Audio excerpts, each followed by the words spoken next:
Hello, this lesson is about listening and being listened to.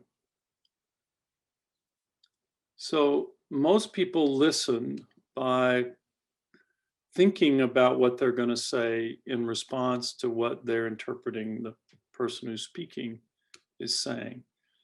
And there's a quote that illustrates this well from Stephen Covey, Habits of Highly Effective People. He says, most people do not listen with the intent to understand. They listen with the intent to reply. So most of us listen this way. This is not a surprise to you. And what kind of listening am I talking about in this lesson? Well, I'm talking about being present in the moment, being connected to the person you're listening to, being curious about and understanding what they're saying, and seeking to know why they are saying what they are saying, and focusing on what needs they're hoping to meet.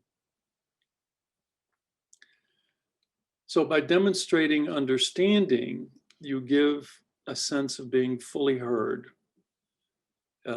the way that the person wants to be heard.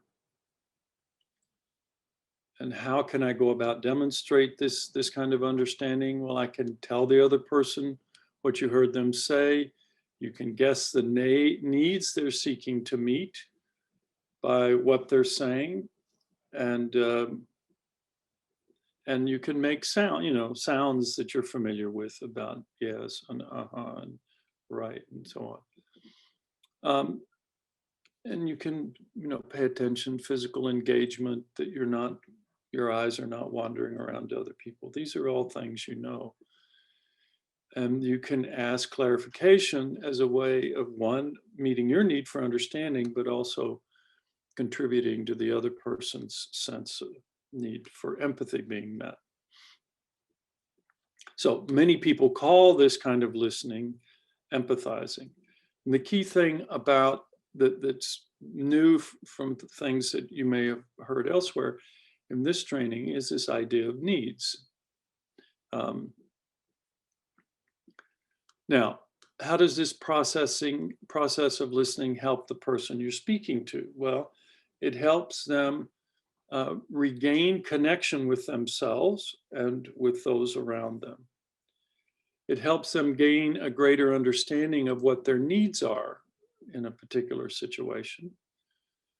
It helps, what they imagine their needs could meet, what could meet their needs, what strategies could meet their needs. So it helps them clarify that, or potentially does. And it helps them clarify what happened that prompted them to say what they're saying.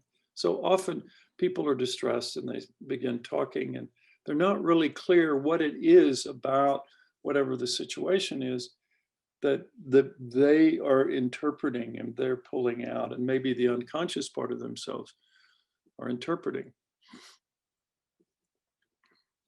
So you can break this process down, this process of listening, for practice purposes and also to support you in your listening to people in the wild, as I call it.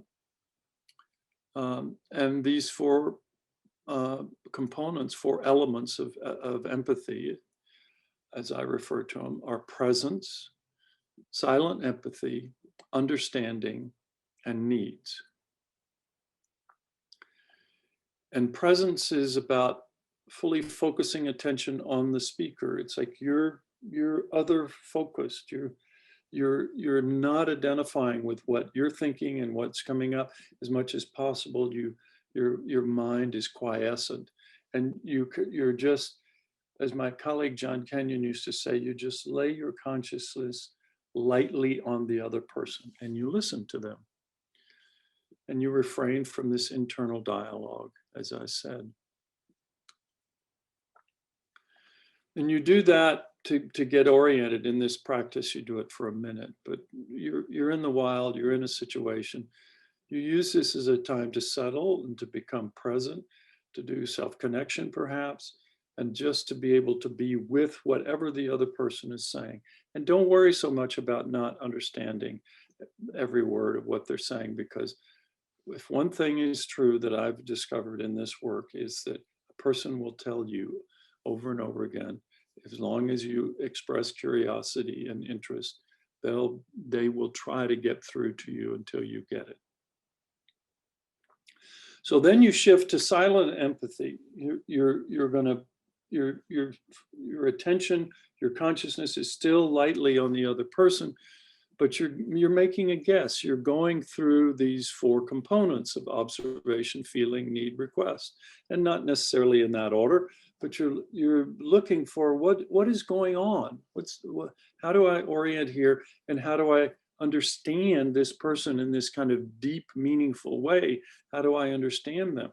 What is their observation? What is it that is prompting them to say what they're saying? How are they feeling about what they're remembering and thinking about? And what needs are met or not met? Now, these are all guesses. You're not going to know this. These are guesses. And then maybe a guess, a request. And then you can ask questions that are informed by this silent empathy. You know, it's like with curiosity.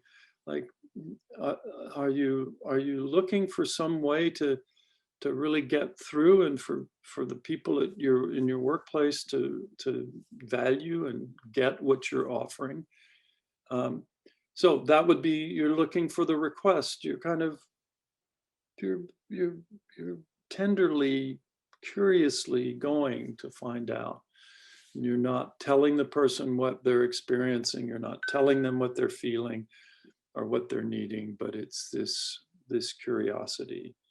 And that's understanding. You're trying to understand the other person by using the components of communication, of observation, feeling, need, request. But you're trying to do it at sort of the story level for the person. Because if you go immediately into guessing what a person's needs are in a particular situation, it can be jarring and disorienting for them, and they can pull back from you and react. So try to understand what they're saying in their language, in their frame of things. But the trick is to do that without reinforcing and without colluding with them about the judgments they have about the people that are in their story. And it may be about themselves, not colluding in the judgments about themselves. So you're trying to understand, to comprehend the speaker's subjective point of view, and you are asking questions not for you to understand, but for the other person, to get their need for understanding met, and to have this sense of empathy, to feel like they've been heard. And then the 4th element of empathy is needs. And so then they may well have, whether they have any experience with expressing need language, they may well have experience, volunteered a need. And so you collect these as you're getting your understanding of what they're saying, and then you go into making guesses about their needs. And you try to do it in language that they will feel comfortable with. I call it speaking into their listening. But it's this key idea of speaking into their language, their waves. Not that they have to come to your language and they have to speak the way you want them to speak, but that you use this structure, this framework that you're learning in this course, and then you adapt it to the other person's language.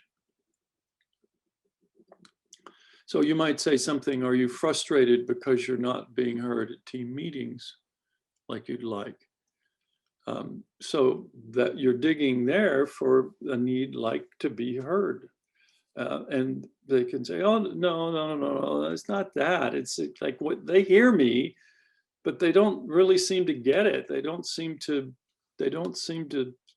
value me or see me, and there they go. So it's like you're really wanting to be valued. You're wanting to trust that you're being seen for what you have to contribute, for who you are, just without any contribution at all, whatever. Now, just to conclude, you don't need to use these in your practice in any particular order. Start with presence. Use presence to underlie the other elements of empathy. And then when you first do this, do it in order. But then when you're practicing in the wild, and then see now the trick or the gift is to imagine every interaction that you have is an opportunity to practice. It's an opportunity to develop this kind of connection through listening and through clearly stating what is going on with you and your requests, so that you have practice around you day in and day out. One of my early teachers in the San Francisco Bay Area, said at some point she just decided to jump off the cliff, and then she was going to make a bunch of messes, and then she'd clean up those messes. And that was a variation of something that she had learned from Marshall Rosenberg. And I found that a very helpful, just to try to do the best I can, and then to be willing to say that I'm sorry, I regret that I did that. I didn't mean to harm you or to stimulate that in you.